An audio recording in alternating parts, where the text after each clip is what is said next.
Doctor M K റാമിനെതിരെ പരാതി ലഭിച്ചിട്ടില്ലെന്ന് Kannur Anjarakandy dental college principal. Doctor M K Ram 2009 മുതൽ കോളേജിൽ ജോലി ചെയ്യുന്നുണ്ടെന്ന് ഡോക്ടർ വിനോദ് മോണി പറഞ്ഞു.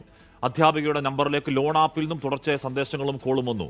ഇതുമായി ബന്ധപ്പെട്ടാണ് നിതിൻ രാജിനെ മുറിയിലേക്ക് വിളിപ്പിച്ചതെന്നും പ്രിൻസിപ്പൽ പറഞ്ഞു.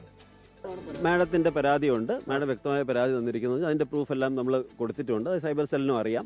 സൈബർ സെല്ലിന് അറിയാം മീൻസ് എൻ്റെ ഒരു ഇതാണ്, കാരണം അത് കൊടുത്തിട്ടുള്ളതാണ്. നിതിൻ ആദ്യം ഞാൻ മാഡത്തിൻ്റെ പേര് കൊടുത്തിട്ടില്ല എന്നാണ് പറഞ്ഞത്.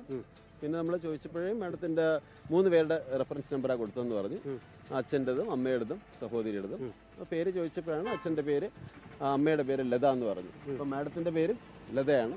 അപ്പം അതാണ് എല്ലാവർക്കും. മാഡം അപ്പം ഇമോഷണൽ ആവും. ചേംബറിൽ വെച്ചും സംസാരിച്ചു. അപ്പോൾ അവർ മാഡത്തിന് കണ്ടിന്യൂസ് ആയിട്ട് ഇങ്ങനെ ത്രട്ടനിങ് ആണ്, ഇപ്പോൾ അടയ്ക്കണം അല്ലെങ്കിൽ അത് ബുദ്ധിമുട്ടാണ്. അല്ല, കുടുംബത്തെ കോളേജിൽ നിന്ന് അറിയിച്ചായിരുന്നു, വിളിച്ചായിരുന്നു, ഫോൺ ചെയ്തു.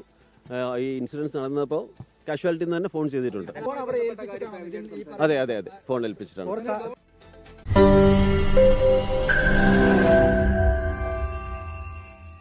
ലോകത്തെവിടെയായാലും ഏത് സമയത്തും 24 വാർത്തകളും ഓഗ്മെന്റഡ് റിയാലിറ്റി പാക്കേജുകളും എക്സ്പ്ലെയിനറുകളും വിശദമായി കാണാൻ ഞങ്ങളുടെ യൂട്യൂബ് ചാനൽ നിങ്ങൾക്ക് സബ്സ്ക്രൈബ് ചെയ്യാം.